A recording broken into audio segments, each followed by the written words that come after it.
सभी हिंदी साहित्य प्रेमियों का हिंदी साहित्य की क्लास में आपका हार्दिक स्वागत, अभिनंदन। हम कर रहे थे यूथ कंपटीशन टाइम्स बुक्स। इसके अंतर्गत हमारी क्वेश्चनों की श्रृंखला थी रस से संबंधित।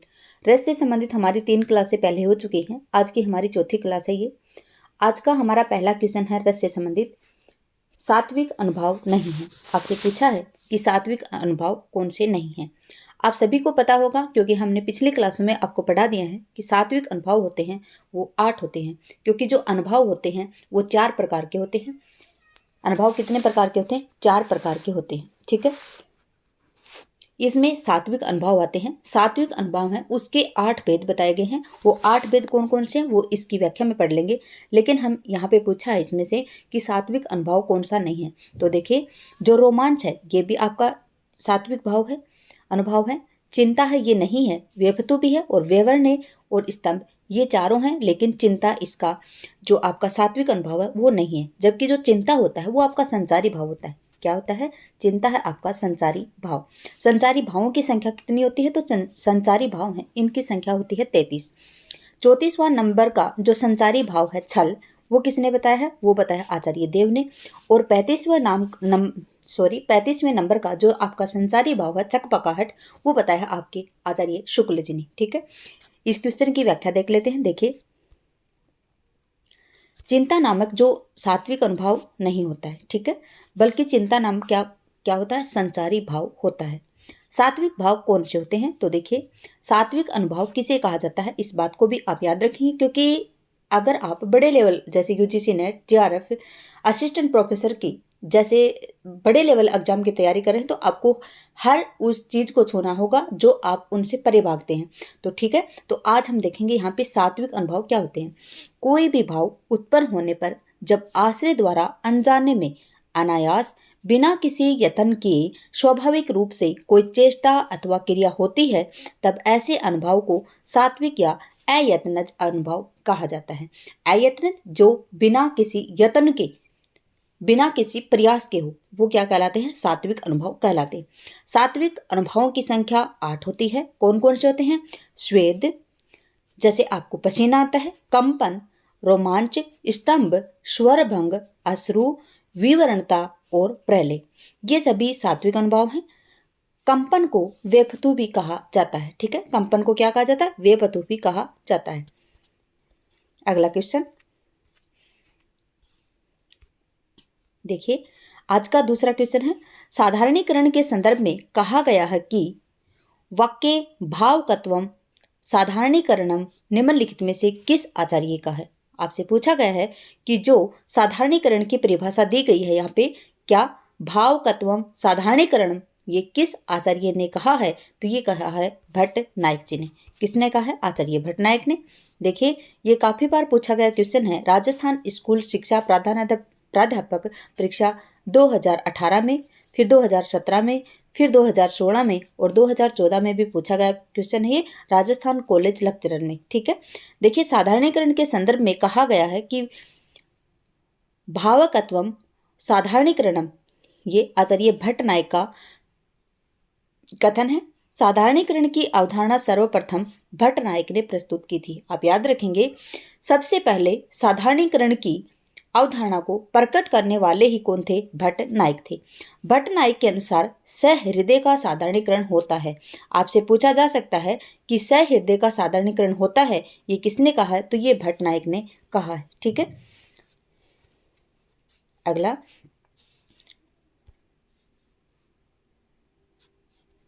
देखिए, रस के स्वरूप के संबंध में इनमें से कौन सा कथन सत्य है? आपसे पूछा है कि रस के स्वरूप के संबंध में, रस की परिभाषा के संबंध में या रस के स्वरूप के संबंध में कौन सा कथन असत्य है? तो देखिए, रस वेदांतर शून्य है, ये कथन बिल्कुल ठीक है।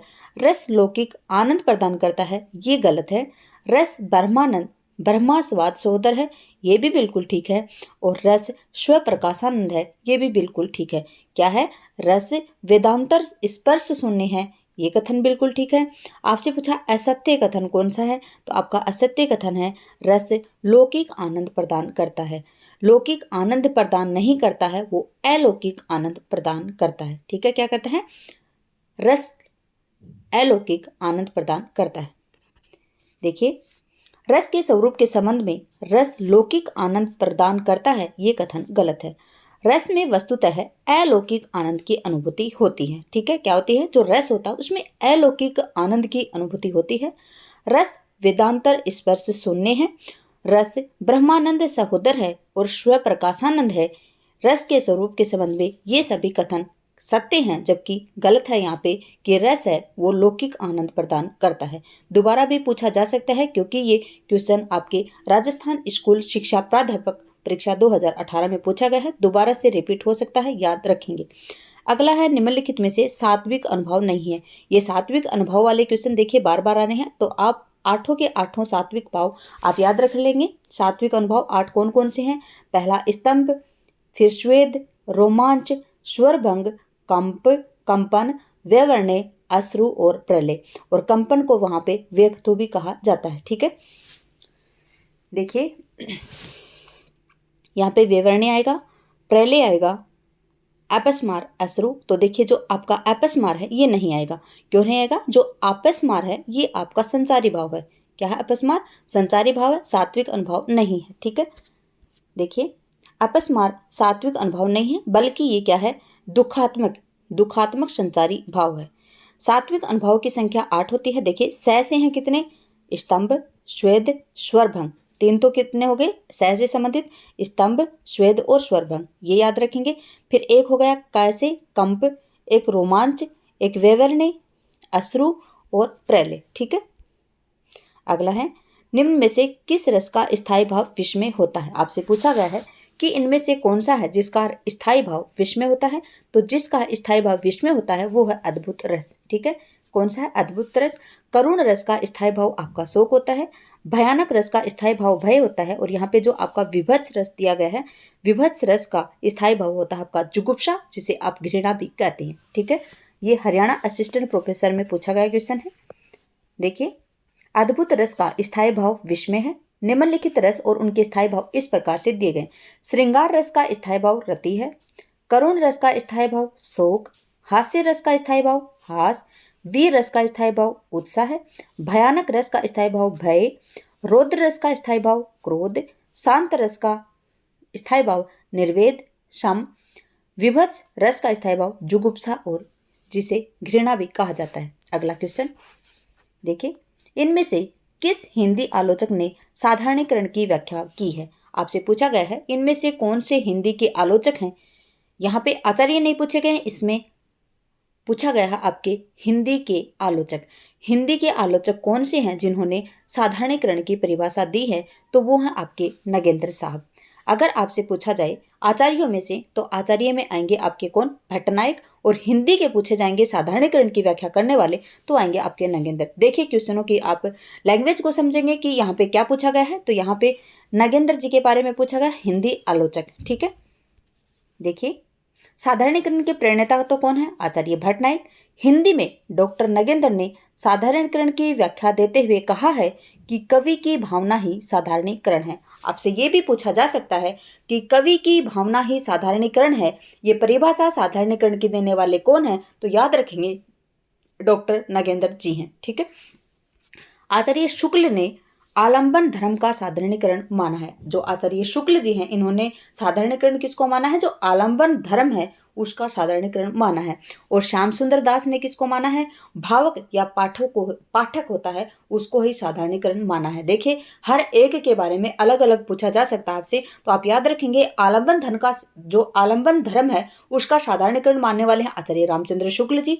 जबकि भावक या पाठक को साधारणीकरण किसने माना है? तो वो माना आपके श्याम सुंदर दास ने। और जो आपके डॉक्टर नगेंद्र जी हैं उन्होंने कवि की भावना ही साधारणीकरण मानी है। ठीक है, अगला क्वेश्चन, रस के 3 पक्ष होते हैं। ठीक है, इनमें से कौन सा एक विकल्प गलत है? आपसे पूछा है जो रस है उसके 3 पक्ष होते हैं, इनमें से कौन सा एक विकल्प है जो गलत है? तो देखिए प्रपानक है, ये गलत है। जबकि रस का सहृदय द्वारा आस्वाद होता है, रस की निष्पत्ति होती है और रस की स्थिति होती है, लेकिन जो प्रपानक नाम है ये इसमें नहीं आएगा। ठीक है, क्या है? प्रपानक नाम है, ये इसमें नहीं आएगा। आगे देखते हैं इसकी व्याख्या। देखिए प्रपानक आस्वाद प्रसन्नगत विकल्प में गलत है, क्योंकि रस के जो 3 पक्ष होते हैं वो इस प्रकार से हैं। रस का सहृदय के द्वारा आस्वाद, रस की निष्पत्ति और रस की स्थिति। अगला क्वेश्चन है, राम रावण युद्ध में राम रावण पर क्रोध करते हैं तो रावण राम के क्रोध का क्या करते हैं। देखिए, राम यहाँ पे पूछा आपके रिक्त स्थान में पूर्ति हेतु उचित विकल्प चुनना है। तो यहाँ पे आपके रस पूछा है कि रस के अंतर्गत जो रस के पार्ट हैं, आलंबन विभाव, उद्दीपन विभाव, संचारी भाव, अनुभाव, उनमें से जब राम रावण युद्ध में राम रावण पर क्रोध करते हैं, राम किस पर क्रोध करते हैं, रावण पर क्रोध करते हैं, तो रावण राम के क्रोध का क्या है, तो राम है वो रावण के क्रोध का आलंबन है। क्या है, आलंबन है। क्या आएगा यहाँ पे, आलंबन है। व्याख्या देखिए, रिक्त स्थान की पूर्ति को उचित विकल्प आलंबन विभाव होगा। राम रावण युद्ध में राम रावण पर जब क्रोध करते हैं तो रावण राम के क्रोध का आलंबन विभाव होते हैं। उद्दीपन का अर्थ होता है उद्दीप्त करना या बढ़ाना। स्थायी भावों को उद्दीप्त करने वाले भाव उद्दीपन कहलाते हैं। संचारी भाव का अर्थ है संचरण करने वाला भाव। आलंबन उद्दीपन के कारण शरीर में होने वाले हलचल संचारी भाव कहलाते हैं। संचारी भावों की संख्या कितनी है, 33। ठीक है, और ये क्या है, अनुभाव विभाव, और विभाव के भाग होते हैं 2, आलंबन और उद्दीपन। ठीक है, आलंबन उद्दीपन के कारण शरीर में होने वाले जो हलचल होते हैं वो होते हैं संचारी भाव। अनुभाव कौन से होते हैं, अनुभाव आलंबन और उद्दीपन विभावों के कारण उत्पन्न होने वाले बाहर जो प्रकाशित करते हैं उन्हें अनुभाव कहा जाता है। और अनुभाव 4 प्रकार के होते हैं, कायिक, वाचिक, आहार्य और सात्विक। सात्विक कौन से होते हैं, 8। सात्विक के 8 भेद होते हैं, वो हम आपको पहले भी बता चुके हैं। स्वेद, कंपन, रोमांच, स्तंभ, स्वरभंग, अश्रु, विवर्णता और प्रलय। ठीक है, अगला क्वेश्चन है, भरत मुनि ने 4 मूल रस माने हैं। जो भरत मुनि हैं उन्होंने 4 मूल रस माने हैं। निम्नलिखित में से कौन सा उनके रस के द्वारा मान्य मूल रस नहीं है। देखिए, जो भरत मुनि हैं उन्होंने मात्र 4 मूल रस माने हैं, उनमें से कौन सा एक है जो उनका मूल रस नहीं है, तो वो है आपका अद्भुत रस। कौन सा है, अद्भुत रस। देखते हैं इसकी व्याख्या। दिए गए विकल्पों में अद्भुत रस भरत मुनि द्वारा मान्य मूल रस नहीं है, बल्कि इसे गौण रस माना जाता है। भरत मुनि के द्वारा जो अद्भुत रस है उसको मूल रस नहीं माना जाता है, उसको क्या माना जाता है, गौण रस माना जाता है। इसके अंतर्गत करुण, हास्य, भयानक भी आते हैं। इनमें और कौन से आते हैं, करुण आते हैं, हास्य आते हैं और भयानक आते हैं। मूल रस के अंतर्गत 4 कौन से माने उन्होंने, वीर, श्रृंगार, रौद्र और विभत्स। यह भरत ने नाट्य शास्त्र में 4 जो मूल रस हैं उनको माना है और 4 गौण रस माने हैं। कुल इन्होंने 8 रस माने हैं। अब देखिए, यहाँ पे अलग से एक क्वेश्चन ये हो रहा है यहाँ पे कि भरत मुनि के अनुसार 4 मूल रस कौन से हैं और 4 गौण रस कौन से हैं, क्योंकि जो भरत मुनि का जो नाट्य शास्त्र ग्रंथ है इसके अंतर्गत इन्होंने 8 रस माने हैं, 4 मूल माने हैं और 4 गौण माने हैं। 4 मूल रस कौन से हैं, तो 4 मूल रस हैं वीर, श्रृंगार, रौद्र और विभत्स, जबकि 4 जो आपके गौण रस है वो माने इन्होंने कौन से, अद्भुत, करुण, हास्य और भयानक। ठीक है, अगला क्वेश्चन है,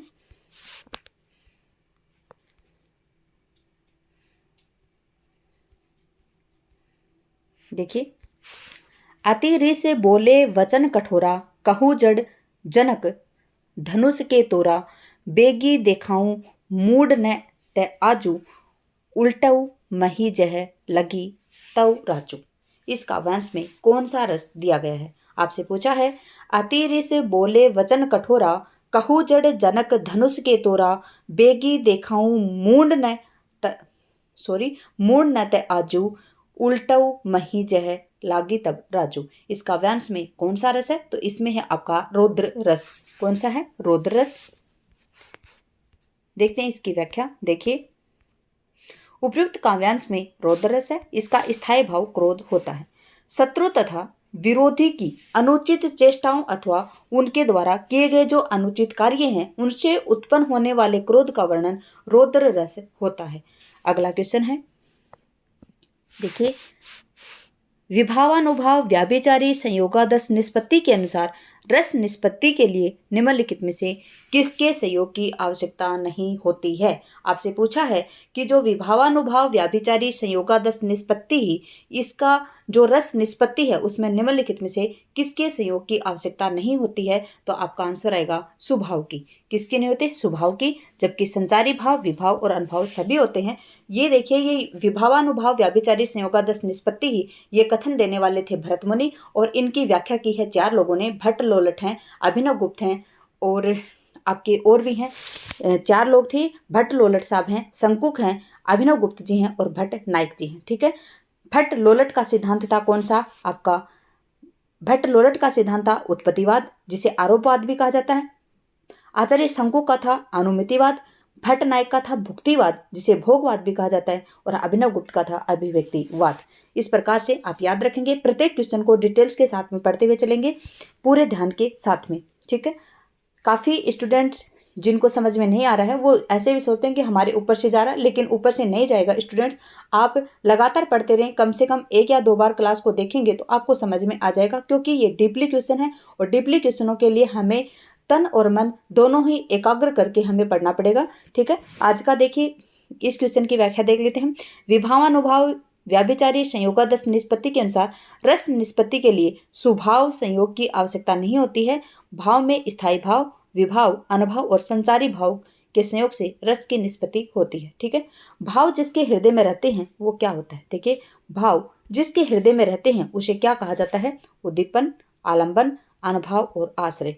आपसे पूछा है कि जो भाव जिसके हृदय में रहते हैं उसे क्या कहा जाता है? तो जिसके हृदय में भाव रहते हैं उसे क्या कहा जाता है? तो उसे आश्रय कहा जाता है। ठीक है। क्या कहा जाता है? आश्रय। ये हम पिछली क्लास में भी आपको समझा चुके थे। आश्रय क्या होते हैं? देखिए, भाव जिसके हृदय में रहते हैं उसे आश्रय कहा जाता है।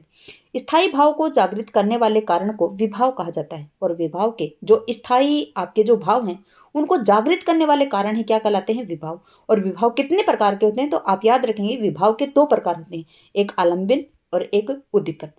भावों की प्रबलता को कमी या तेजी में लाने के जो साधन होते हैं उन्हें उद्दीपन कहते हैं। और पुनः आलंबन 2 प्रकार का होता है, आलंबन हो गया और उद्दीपन हो गया। लेकिन उसके बाद में भी आलंबन के 2 प्रकार होते हैं। कौन कौन से? आश्रय और विषय। जिसके हृदय में रस की उत्पत्ति होती है उसे आश्रय कहते हैं, और जिसके लिए उत्पत्ति होती है उसे विषय कहते हैं। मैंने आपको बताया था पहले भी कि आश्रय कौन है और विषय कौन है। जिसके हृदय में रस की उत्पत्ति होती है उसे आश्रय कहते हैं। जैसे शकुंतला है वो विषय है, और जो आपका आश्रय है वो था कौन? दुष्यंत। ठीक है। जिसके लिए होती है उसे क्या कहते हैं? विषय कहते हैं। रस निष्पत्ति में भुक्तिवाद की अवधारणा के संबंध में किसने कहा? देखिए, आ गया आपका भुक्तिवाद। भुक्तिवाद का आएगा आपका भट्ट नायक। क्या आएगा? भट्ट नायक। देखिए, रस निष्पत्ति में भुक्तिवाद की अवधारणा का संबंध भट्ट नायक से संबंधित है, क्योंकि रस निष्पत्ति यानी जो आपका विभावानुभाव व्याभिचारी संयोगादश निष्पत्ति है, इसमें निष्पत्ति के अर्थ को लेकर व्याख्या प्रस्तुत की थी। ठीक है। और वो व्याख्या प्रस्तुत करने वाले 4 आचार्य थे। कौन कौन थे? तो भट्ट नायक साहब थे, भट्ट लोलट, भट्ट शंकुक और अभिनव गुप्त। चारों याद रखेंगे और चारों के द्वारा दिया गया सिद्धांत भी याद रखेंगे। भट्ट नायक का सिद्धांत था भुक्तिवाद, और इनका जो क्या बोलते हैं जो दार्शनिक मत था भुक्तिवाद का वो था सांख्य दर्शन। उसके बाद में भट्ट लोलट, इनका था उत्पत्तिवाद, जिसे आरोपवाद भी कहा जाता है, और इनका दर्शन था मीमांसा दर्शन। क्या था? मीमांसा दर्शन। ठीक है। उसके बाद में कौन है? भट्ट शंकुक, इनका अनुमतिवाद है और इनका दर्शन है न्याय दर्शन। और आपका जो अभिनव गुप्त है इनका अव्यक्तिवाद और इनका दर्शन है शैव दर्शन। क्या है? शैव दर्शन। ठीक है। सात्विक अनुभाव कितने होते हैं? बार बार बता दिया, काफी बार बता दिया, इतनी बार आए क्वेश्चन। सात्विक अनुभाव 8 होते हैं। कौन कौन से होते हैं? तो वो भी आप याद रखेंगे। स्तंभ, स्वेद, स्वरभंग, रोमांच, कंप, वेवर्ण्य, अश्रु और प्रलय। ठीक है। देखिए कितनी बार आया है। सात्विक अनुभावों की संख्या 8 होती है। भरत मुनि ने नाट्य शास्त्र में भावों की संख्या 49 यानी 49 बताई है, जिसमें 8 तो होते हैं आपके सात्विक भाव। ठीक है। 8 सात्विक अनुभाव होते हैं और 33 होते हैं आपके संचारी भाव। ठीक है। और 8 होते हैं आपके स्थायी भाव। कितने हैं? 8 स्थायी भाव, 8 सात्विक अनुभाव और 33 होते हैं आपके संचारी भाव। 8 सात्विक भाव में अनुभव में कौन कौन से हैं? स्तंभ, स्वेद, स्वरभंग, वेपतु जिसे कंपन कहा जाता है, वेवर्ण्य। देखिए, वेवर्ण्य होता है जिसका रंग उड़ जाना। क्या बोलते हैं? वेवर्ण्य बोलते हैं रंग उड़ जाना। अश्रुपात, रोमांच और प्रलय। करुण रस का स्थायी भाव क्या है? आपसे पूछा है जो करुण रस है इसका स्थायी भाव क्या है? तो करुण रस का स्थायी भाव होता है शोक। ठीक है, देखिए करुण रस का स्थायी भाव शोक है। क्रोध रौद्र रस का और रति है वो श्रृंगार रस का, निर्वेद शांत रस का स्थायी भाव है। ठीक है, करुण रस का स्थायी भाव क्या है? शोक। जो क्रोध है वो रौद्र रस का है, रति है वो श्रृंगार रस का है, और जो निर्वेद है उसका शांत रस का स्थायी भाव है। अगला क्वेश्चन, निम्नलिखित में से संचारी भाव कौन सा है? आपसे पूछा है कि इनमें से जो संचारी भाव है वो कौन सा है? तो देखिए जो स्वर भंग, श्वेत और स्तंभ, ये तीनों ही क्या है? आपके अनुभव, वो भी कौन से? सात्विक अनुभव। ठीक है, कौन से? सात्विक अनुभव। जबकि आपका ग्लानि है ये क्या है? आपका संचारी भाव है। क्या है? ग्लानि है वो आपका संचारी भाव है। ठीक है, देखिए दिए गए भाव में ग्लानि आपका संचारी भाव है। संचारी भावों की संख्या 33 है। ध्यातव्य हो कि संचारी भाव किसी न किसी स्थायी भाव के साथ ही प्रकट होते हैं। ये क्षणिक होते हैं, अस्थायी होते हैं, स्थायी नहीं होते हैं, प्राश्रित होते हैं, मतलब दूसरे के ऊपर आश्रित होते हैं। इनकी अलग पहचान नहीं की जा सकती है। ये किसी एक स्थायी भाव के साथ न रहकर सभी के साथ संचरण रहते हैं। आपसे पूछा जा सकता है जो संचारी भाव हैं वो क्या एक रस के साथ में स्थायी रूप से बंधे होते हैं? नहीं, ये सभी प्रकार के जो रस हैं, सभी प्रकार के जो स्थायी भाव उनके साथ में बंधे होते हैं। एक मात्र एक रस या एक स्थायी भाव के साथ में हमेशा नहीं रहते हैं, अलग अलग स्थायी भावों के साथ में रहते हैं। ठीक है, इन्हें संचारी या व्यभिचारी भाव भी कहा जाता है। अगला है, देखिए वही क्वेश्चन दोबारा आ गया है।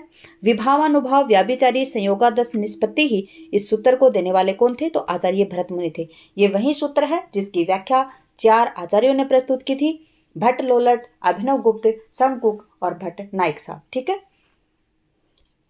देखिए विभावानुभाव व्याभिचारी संयोगादश निष्पत्ति ही, इस सूत्र को देने वाले हैं भरत मुनि। ठीक है, भरत मुनि ने नाट्य शास्त्र की रचना की है। इसमें 36 अध्याय हैं। याद रखेंगे कितने अध्याय हैं इसमें? 36 अध्याय हैं। इसे स्वयं भरत मुनि ने पंचम वेद कहा है। क्या कहा है? स्वयं भरत मुनि ने ही जो नाट्य शास्त्र उसको पंचम वेद कहा है। भरत मुनि ने नाट्य शास्त्र में 10 गुण बताए हैं, 10 दोष बताए हैं, 4 अलंकार, यमक, उपमा, रूपक और दीपक। ठीक है, 4 अलंकार बताए हैं, यमक, उपमा, रूपक और दीपक। 10 गुण बताए हैं, 10 दोष बताए हैं। ठीक है, अगला, भरत मुनि के नाटक में कितने रस हैं? आपसे पूछा गया है। देखिए जो भरत मुनि का नाटक है उसमें कितने रस हैं? तो अभी हम थोड़ी देर पहले भी पढ़ के आए हैं कि भरत मुनि ने नाटक में रस बताए हैं आपके कितने? 8। कितने बताए हैं? 8। कौन कौन से बताए हैं? तो वो भी आप याद रखेंगे। 4 इन्होंने गौण बताए हैं और 4 बताए इन्होंने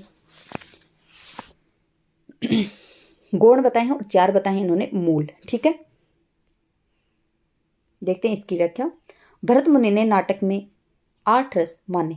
भरत मुनि ने नाट्य शास्त्र में कुल 49 भावों की संख्या बताई है। कितने बताई? 49, जिसमें 8 तो हैं आपके स्थायी भाव, 8 हैं आपके सात्विक भाव और 33 आपके संचारी भाव, जिन्हें व्याभिचारी भाव भी कहा जाता है। इन्हीं 8 स्थायी भावों के आधार पर रसों की संख्या मानी गई है। ठीक है, जो 8 स्थायी भाव हैं इनकी, इसी के आधार पर रसों की संख्या भी कितनी बताई है? 8। हम आपको इनके जो रस के सिद्धांत हैं वो बता देते हैं। देखिए जो रस है इन्होंने 4 बताए हैं हास्य, 4 बताए इन्होंने गौण और 4 बताए हैं अपने मूल। तो जो मूल रस हैं उनके वो कौन कौन से हैं? मूल रस हैं इनके वीर, श्रृंगार, रौद्र और विभत्स। और जो इनके गौण रस हैं वो कौन से हैं? करुण, हास्य, भयानक और अद्भुत रस। ठीक है, कौन से हैं? अद्भुत, करुण, हास्य और भयानक। और 4 इनके मूल हैं वो कौन से? वीर, श्रृंगार, रौद्र और विभत्स। ठीक है, इस प्रकार से इनके जो 8 रस हैं वो इनको याद रखेंगे आप। अगला क्वेश्चन है, सांख्य दर्शन के आधार पर रस निष्पत्ति की व्याख्या किसने की है? देखिए जो सांख्य दर्शन है के आधार पर रस निष्पत्ति की व्याख्या किसने की है? अगर आपने पिछली क्लास को पूरे ध्यान से सुना है तो मैंने बताया था कि आपके जो आचार्य हैं कौन? भट्ट नायक। भट्ट नायक का जो रस निष्पत्ति का सिद्धांत था वो था भुक्तिवाद। क्या था? भुक्तिवाद, या इसे क्या कहा जाता है? भोगवाद भी कहा जाता है। क्या कहा जाता है? भोगवाद। आपके कर्मों की संख्या, आपके कर्मों के, आपके गुणों के जो फल है वो आप भोगेंगे, और भोगने की कोई संख्या आधारित नहीं होती है, निर्धारित नहीं होती है। तो याद रखेंगे भट्ट नायक का है भोगवाद, भुक्तिवाद, और इनके दर्शन आएगा सांख्य दर्शन। ठीक है, देखिए सांख्य दर्शन के आधार पर रस निष्पत्ति की व्याख्या करने वाले भट्ट नायक। अन्य आचार्यों के सिद्धांत और दार्शनिक मत इस प्रकार से हैं।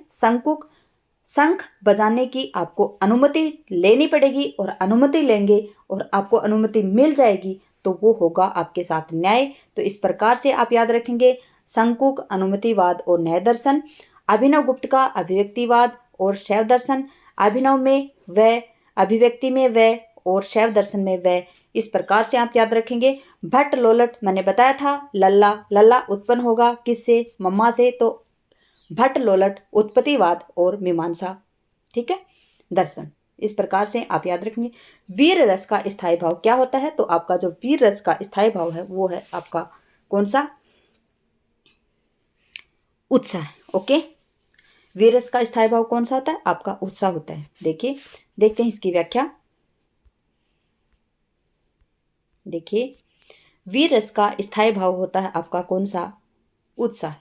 जहां पर उत्साह जनित भाव को लेकर कोई कार्य किया जाए वहां वीर रस की सृष्टि होती है।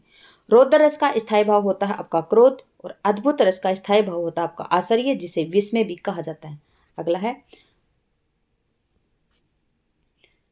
वह मुस्कानी, वह मृदु बतरानी, वह लड़कीली बानी आनी उर्मे आरती है। इन पंक्तियों में वियोग का कौन सी दशा बताई गई है। क्या पूछा आपसे, वह मुस्कानी, वह मृदु मतरानी, वह लड़कीली बानी आनी उर में आरती है। इन पंक्तियों में वियोग की कौन सी दशा है, तो वियोग की इसमें दशा है स्मृति, क्योंकि जो नायक है वो इनकी बातों को, नायिका की बातों को याद कर रहा है। क्या कर रहा है, याद कर रहा है। तो यहाँ पे आएगा आपका स्मृति। ठीक है, देखिए, वह मुस्कानी, वह मृदु बतरानी, वह लड़कीली बानी आनी उर में आरती है। उर मतलब हृदय में याद आ रही है उनको। इन पंक्तियों में वियोग की कौन सी दशा है, तो उसमें स्मृति। इन पंक्तियों में वियोग की स्मृति दशा हुई है। आचार्य रामचंद्र शुक्ल जी ने वियोग की 10 दशाओं का वर्णन किया है। देखिए क्या पूछा गया यहाँ पे, जो रामचंद्र शुक्ल जी हैं इन्होंने वियोग की 10 दशाओं का वर्णन किया है, जो निम्न प्रकार से हैं। देखिए यहाँ पे जो राजस्थान कॉलेज लेक्चरर भर्ती परीक्षा 2014 में पूछा गया क्वेश्चन है ये। देखिए कितना गहनता से पूछा गया क्वेश्चन है कि जो रामचंद्र शुक्ल जी ने वियोग की जो 10 दशाएं बताई हैं उनके अंदर से पूछा गया क्वेश्चन है कि वियोग की कौन सी दशा यहाँ पे, तो यहाँ पे स्मृति दशा है। इसमें जो निम्नवत कौन सी है, वियोग की 10 दशाएं कौन कौन सी हैं, अभिलाषा है, चिंतन है, स्मृति, गुण कथन, उद्वेग, प्रलाप, उन्माद, ज्वर, जड़ता और मरण। ठीक है, याद रखेंगे रामचंद्र शुक्ल जी ने वियोग की कितनी दशाओं का वर्णन किया है, तो वियोग की इन्होंने 10 दशाओं का वर्णन किया है। अगला है मनहु कला ससिभान कला 1600 बनिए। इस पंक्ति में कौन सा रस है, मनहु कला ससिभान कला 1600 बनिए। इस पंक्ति में आपका श्रृंगार रस है। क्या है, श्रृंगार रस। ये भी आपके कॉलेज लेक्चरर 2014 में पूछा गया है। मनहु कला ससिभान कला, कला ससिभान कला 1600 बनिए। इस पंक्ति में श्रृंगार रस दिया गया है। काव्य में जो आनंद आता है वहीं पर काव्य का रस होता है। ठीक है, काव्य में आने वाले आनंद अर्थात रस लौकिक न होकर अलौकिक होता है, और रस काव्य की आत्मा होती है। ठीक है, क्या है, रस काव्य की आत्मा होती है। और ये कहने वाले कौन है, रस काव्य की आत्मा होती है, ये है विश्वनाथ। ओके, आश्रय को वे सूक्ष्म मानसिक क्रियाएं जो स्वयं उत्पन्न होती हैं, चाहने पर भी रोकी नहीं जा सकती, ये क्या कहलाती हैं। आश्रय की वे सूक्ष्म मानसिक क्रियाएं जो स्वयं उत्पन्न होती हैं, चाहने पर भी उसे रोका नहीं जाता, वो क्या कहलाती हैं, तो वो कहलाती हैं आपके सात्विक अनुभव। ठीक है, आश्रय की वे सूक्ष्म मानसिक क्रियाएं जो स्वयं उत्पन्न होती हैं, चाहने पर भी रोकी नहीं जा सकती हैं, वो क्या कहलाती हैं, तो वो होती हैं आपके सात्विक अनुभव। ठीक है, देखिए आश्रय की सूक्ष्म मानसिक दशाएं जो स्वयं उत्पन्न होती हैं, चाहने पर भी नहीं रोकी जा सकती, वो सात्विक अनुभव होते हैं। और सात्विक अनुभवों की संख्या है 8। कौन कौन से हैं, स्तंभ, स्वेद, रोमांच, स्वरभंग, कंप, वैवर्ण्य, अश्रु और प्रलय। ठीक है, वैवर्ण्य किसे कहा जाता है, तो याद रखेंगे रंग फीका पड़ना वो विवरणय कहलाता है। अगला क्वेश्चन है, चित्र तुरंग न्याय की अवधारणा का उपयोग किस आचार्य ने रस निष्पत्ति की व्याख्या में किया था? तो देखिए, रस निष्पत्ति की व्याख्या करने वाले आचार्यों के बार बार क्वेश्चन पूछा जा रहा है, बार बार एग्जाम में दोहराए जा रहे हैं क्वेश्चन। रस निष्पत्ति करने वाले 4 आचार्य हैं और वो भरत मुनि का जो कथन था, एक सूत्र था, विभावानुभाव व्याभिचारी संयोगादश निष्पत्ति ही, उसमें निष्पत्ति को लेकर उन्होंने रस निष्पत्ति की व्याख्या प्रस्तुत की थी 4 आचार्यों ने। उसमें पूछा कि जो चित्र तुरंग न्याय है उसकी अवधारणा का उपयोग किस आचार्य ने अपने रस निष्पत्ति की व्याख्या की थी उसमें लिया था? तो वो थे आचार्य शंकुक, जिन्होंने कौन सा दर्शन दिया था? न्याय दर्शन। और इनका जो सिद्धांत था वो था उनका कौन सा? अनुमितिवाद। ठीक है, देखिए, चित्र तुरंग न्याय की अवधारणा का उपयोग आचार्य शंकुक ने रस निष्पत्ति की व्याख्या में किया है। भट्ट नायक ने रस को सर्वप्रथम ब्रह्मानंद सहोदर माना है। ठीक है, जो भट्ट नायक हैं जिन्होंने भुक्तिवाद दिया था और इनका दर्शन था सांख्य दर्शन, तो इन्होंने रस को सर्वप्रथम क्या कहा? ब्रह्मानंद सहोदर कहा है। आचार्य रामचंद्र शुक्ल के अनुसार साधारणीकरण किसका होता है? देखिए, ये क्वेश्चन पूछा गया है, मैंने पहले भी आपको बता दिया है। देखिए, आचार्य रामचंद्र शुक्ल के अनुसार साधारणीकरण किसका होता है? तो आप बताएंगे कि आचार्य रामचंद्र शुक्ल जी के अनुसार आलंबन धर्म का साधारणीकरण होता है। ये हम पहले व्याख्या में पढ़ चुके हैं, यहाँ पे पूछा गया है। ये किस में पूछा गया? देखिए, राजस्थान कॉलेज लेक्चरर यानी आरपीएससी असिस्टेंट प्रोफेसर में पूछा गया क्वेश्चन है ये। कौन सा? कि रामचंद्र शुक्ल के अनुसार साधारणीकरण किसका होता है? तो आलंबन धर्म का होता है। ठीक है, किसका होता है? आलंबन धर्म का। देखते हैं इसकी व्याख्या। आचार्य रामचंद्र शुक्ल के अनुसार साधारणीकरण आलंबन धर्म का होता है। आचार्य नगेंद्र के अनुसार कवि की अनुभूति का साधारणीकरण होता है। देखिए, कवि की अनुभूति का साधारणीकरण ये किसके अनुसार होता है? आचार्य नगेंद्र के अनुसार। और श्याम सुंदर दास के अनुसार सहृदय के चित्त का साधारणीकरण होता है। ठीक है, सहृदय के जो सामाजिक चित्त होता है उसका साधारणीकरण किसके अनुसार होता है? श्याम सुंदर दास जी के अनुसार। और भट्ट नायक के अनुसार होता है विभाववादी का साधारणीकरण। ठीक है, देखिए यहाँ पे जो दिए गए हैं चारों किसके दिए गए? देखिए, जो पहले हमने क्वेश्चन की व्याख्या पढ़ी थी उसी से संबंधित दिए गए। देखिए, यहाँ पे जो कवि की अनुभूति का साधारणीकरण होता है ये किसने कहा था? तो कवि की अनुभूति का साधारणीकरण होता है ये कहा था डॉक्टर नगेंद्र ने। ठीक है, नगेंद्र ने। और ये हिंदी के प्रथम आचार्य थे जिन्होंने साधारणीकरण की परिभाषा दी थी। ठीक है, और आचार्य रामचंद्र शुक्ल जी ने क्या कहा था? आलंबन धर्म का। सहृदय सामाजिक के चित्त का साधारणीकरण होता है ये किसने कहा था? श्याम सुंदर दास जी ने। और भट्ट नायक ने कहा था विभाववादी का साधारणीकरण होता है। ठीक है, भट्ट नायक ने क्या कहा था? विभाववादी का साधारणीकरण होता है। देखिए, 4 कथन दिए गए हैं, चारों ही अलग अलग आचार्यों से संबंधित हैं, अलग अलग कवियों से संबंधित हैं। और यहाँ पे पूछा गया आपका रामचंद्र शुक्ल जी से संबंधित। एक एक क्वेश्चन को पूरी बारीकी से पढ़ेंगे तो बहुत सारे क्वेश्चन होंगे आपके, एक बार बिल्कुल समझ में नहीं आएगा। अगर आपको बड़े लेवल के एग्जाम की तैयारी करनी है तो बड़े ही गहनता से तैयारी करनी होगी आपको, और पूरी डिटेल्स के साथ में सुननी होगी क्लास में। आपको मनोयोग और मनोबल तो बना के रखना होगा, वरना तो आपके ऊपर से जाने वाले क्लास में बने रहने के लिए आपका धन्यवाद। आपका दिन शुभ रहे। जय हिंद, जय भारत, जय जवान, जय किसान।